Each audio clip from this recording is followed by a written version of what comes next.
Lalan top के प्रधान संपादक सौरभ द्विवेदी ने राहुल गांधी के बारे में लिखा, राहुल बैंकॉक में 2 महीने परफॉर्म करके आए हैं, क्या अब भी किसी को उनकी मैच्योरिटी और कैपेसिटी पर शक है। किसी दूसरे ट्वीट में लिखा, तो फिर राहुल गांधी बाबा को मुफ्त क्यों नहीं करते, मजबूरन मजूरी से। फिर लिखा, जीजा जी राहुल बैंकॉक गांधी से पूछकर बता दीजिए किस भावना से जांच होनी चाहिए, पहले तो जाएंगी ही। आगे लिखा, के पूनम पांडे, राहुल गांधी, सुहेल सेठ जैसों से पूरी तरह परहेज करें, इनका उपचार खोजा नहीं जा सका है। आगे, कांग्रेस की छुट्टी करवाने के बाद राहुल का छुट्टी लेना तो बनता ही है यारा। ये तमाम ट्वीट्स सौरभ द्विवेदी के हैं जो उन्होंने अब नहीं बल्कि 2015 में किए थे। इस बात को ध्यान में रखना बहुत ज़रूरी है। इन ट्वीट्स को अब वायरल किया जा रहा है और इधर 1-2 दिन से सौरभ द्विवेदी की इन बातों को लेकर ट्रोलिंग चल रही है। ये ट्वीट्स दरअसल सौरभ द्विवेदी द्वारा राहुल गांधी पर तंज करते हुए किए गए हैं, जिनको लेकर कांग्रेस से लेकर अनेक पत्रकारों को अब 7 साल बाद बुरा लग रहा है और उनको लेकर सौरभ द्विवेदी पर निशानदेही की जा रही है। अब सवाल है कि क्या इतने सालों बाद सौरभ की ट्रोलिंग सही है, और दूसरा सवाल है कि क्या राहुल गांधी पर तंज कसना गुनाह है।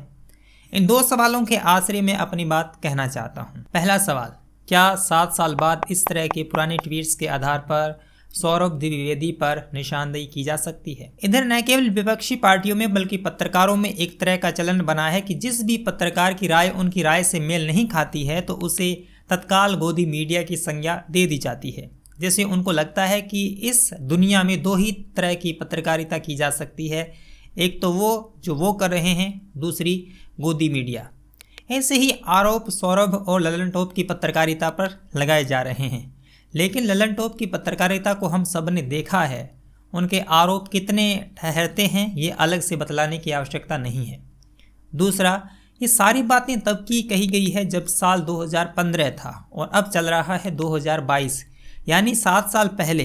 इन 7 सालों में सौरभ द्विवेदी की वैचारिकी में कितना बदलाव आया होगा, इसको भी संज्ञान में लिया जाना चाहिए। वैसे भी एक आध ट्वीट को छोड़ दें तो उनके तंज में ऐसा कुछ नहीं है जो आपत्तिजनक हो, और ये बातें जब लिखी गई थीं तब का संदर्भ और परिस्थितियाँ अलग थीं। इन बातों को उसी संदर्भ में देखने की ज़रूरत है।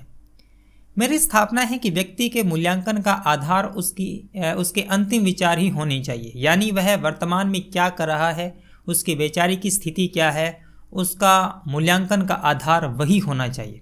कोई 7 साल पहले क्या सोचता था उसके आधार पर यह नहीं कहा जा सकता कि वो आज भी वैसा ही है। आधारभूत आज का विचार है और इंसान अपनी वैचारिक यात्रा से गुजरता है। वह पहले कुछ और होता है, फिर कुछ और हो जाता है।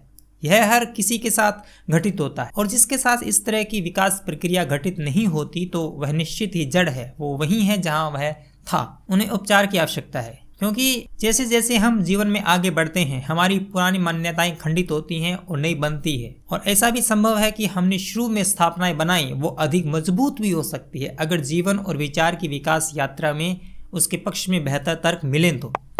लेकिन चुन चुनकर उन बातों को उठाना जिनका वर्तमान से कोई संबंध नहीं है और वो बात संदर्भ से काट कर पेश की जाएं, यह शरारत से अधिक कुछ नहीं। सौरभ द्विवेदी कौन है ये जानना है तो आज के सौरभ को देखिए, उनकी वैचारिक स्थिति देखिए, उनकी भाषा में सावधानी और उसके प्रति अनुशासन बढ़ा है। मैं ये नहीं कह सकता कि वो पहले निर्बाध थे। समय के साथ भाषा और प्रांजल हुई है और निखरी है। यह उनके बोलने से और उनके कार्यक्रमों से स्पष्ट समझा जा सकता है। अब आते हैं दूसरे सवाल पर कि क्या राहुल गांधी पर तंज कसना अपराध है। बिल्कुल नहीं। सौरभ की टिप्पणियों से जो परेशान हो रहे हैं उनको लगता है कि इस तरह से राहुल गांधी पर तंज नहीं कसा जा सकता, तो फिर उनको तय कर लेना चाहिए कि वो फिर किस तरह की पत्रकारिता कर रहे हैं। राहुल गांधी सार्वजनिक जीवन में हैं, वो भावी प्रधानमंत्री के कैंडिडेट हैं और वो देश चलाने के इच्छुक हैं। तो क्या भारत के नागरिकों के पास उनकी बेपरवाही और उनकी अपरिपक्वताओं को लेकर व्यंग्य करने का कोई अधिकार नहीं है?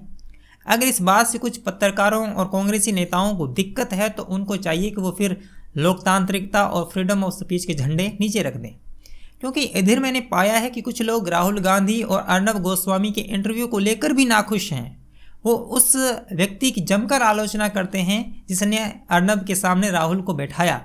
यह एक विचित्र स्थिति है उनकी कि वो इस बात से क्यों नाराज हैं। अब यह उस व्यक्ति की तो गलती नहीं है कि राहुल अर्नब के सवालों के जवाब नहीं दे पाए। अब इस बात को लेकर लोग तंज कसे तो इनको दशकों बाद आपत्ति होनी शुरू हो जाती है। आखिर में बस इतना ही कहना चाहता हूँ, सौरभ से असहमतियाँ हो सकती है लेकिन संदर्भ से अलग ट्रोलिंग शोभा नहीं देती। बहस कीजिए, आलोचना कीजिए, लेकिन सही आलोचना कीजिए। मेरी राय इस मामले में यही है। आपकी क्या राय है आप कमेंट बॉक्स में अवश्य लिख सकते हैं। इस चैनल पे अगर आप नए हैं तो सब्सक्राइब करना न भूलें और अगर आपको मेरा काम पसंद आता है तो सपोर्ट करना भी न भूलें।